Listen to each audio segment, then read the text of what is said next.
Welcome back. All right, news of the day video for all you fine people on the internet for your Sunday. It is September the 14th. I did see somebody asking where they could buy these magnets. It's a set of 6 Rico stickers per team, and so I've got a set that's just all the maps. I've got other sets I've been using as well. So, at any rate, there you go. So, I ordered the stickers and turned them into magnets myself. Now, at the top of the board, a trade made today. Kind of a bit of a surprise here. Ivan Fedotov traded to Columbus. No salary retention here. So, the entire $3.275 million cap hit goes to Columbus. He only has a $775,000 salary left, though. So, it is another situation where the cap hit is pretty high, but the actual pay is low. Going the other way, there's a 2026 6th-round draft pick going to Philadelphia. So Philadelphia gets that draft pick, but they also get that cap flexibility. That's the reason I'm wearing a Flyers jersey. They both improved their goaltending and got themselves a little bit of cap flexibility out of it. So, good move by the Philadelphia Flyers. We'll see what happens with Fedotov. Does he play in Cleveland? Does he end up in the AHL? We'll see how this all ends up playing out. But at this point, Fedotov has been traded to Columbus. The last time I remember a Philadelphia goaltender going to Columbus, it was Bobrovsky.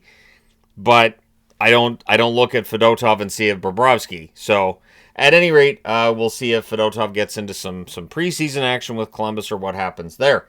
Sort of a good story here. The St. Louis Blues letting Kelly Chase know that the Kids Golf Classic Trophy will be named the Kelly Chase Community Cup. So, Kelly Chase, beloved in the St. Louis community by fans and media, and so kind of a nice gesture by the St. Louis Blues in order to do that. Other news, Pete DeBoer, who of course is usually at this point in time getting ready for training camp, says it's weird that he's not getting ready for a training camp this time around. He was also talked to about the now infamous presser that he gave after the Dallas Stars got eliminated, where Jake Ottinger was basically thrown under the bus. And he says that he should have spread the blame around after the loss, that he shouldn't have made it sound like it was just about Jake, says the questions were coming in about Jake. But he should have made it clear that they lost as a team and that he took some of that blame as well. So he feels bad about the choice of words that he used. Does definitely sound like he's interested in coming back into the NHL as a head coach again, and considering the number of chances coaches usually get, I would think somebody somewhere will hire Pete DeBoer at some point. Ottinger also, glad to hear that he said this. That was also included in the article, was they talked to Jake about what DeBoer had said, and Ottinger seemed fine with it. So, at any rate, that kind of closes the book on that, right? I wanted to say, too, the rookie games that are ongoing. Check team websites for the streaming of the rookie games. I watched a little bit of, Nashville, Carolina yesterday. I saw a little bit of Seattle, Vancouver. I'm not paying that much attention to the rookie contests. We're getting into the preseason this week, though. That's where I start to pay a little more attention, and I get into that. So, yeah, by the end of this week, we're into preseason games. And that should be fun. So, looking forward to that. It has been a while since any of us have watched an NHL hockey game. Even though preseason is nowhere near the level of, say, the Stanley Cup final that was the most recent game that we would have watched, it is still nice to have hockey back.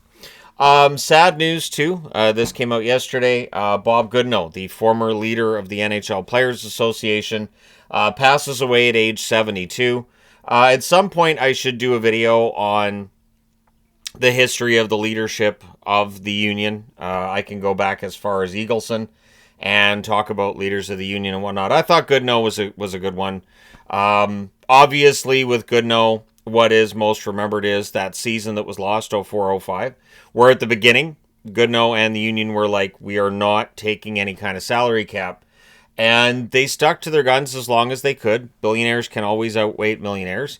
And once they had accepted some form of a salary cap in negotiations, that was where Goodenow's time as NHLPA head was basically done. I didn't really blame him on that one, though. And at any rate, Goodenow, kind of a divisive figure during his time running the NHLPA. And during some of the toughest times between the union and the league, really, seriously. So, at some point in time, I'll do a video on that. But I always respected Bob. I always felt like he told the truth when he was talking to the press. And I don't remember him sugarcoating things either. So, Always appreciated. Thank you guys so much for watching. Hit like and subscribe in the event you may not have done so already. Let me know your thoughts in the comment section below as always. And hey, thanks for your support. I will talk to you again soon.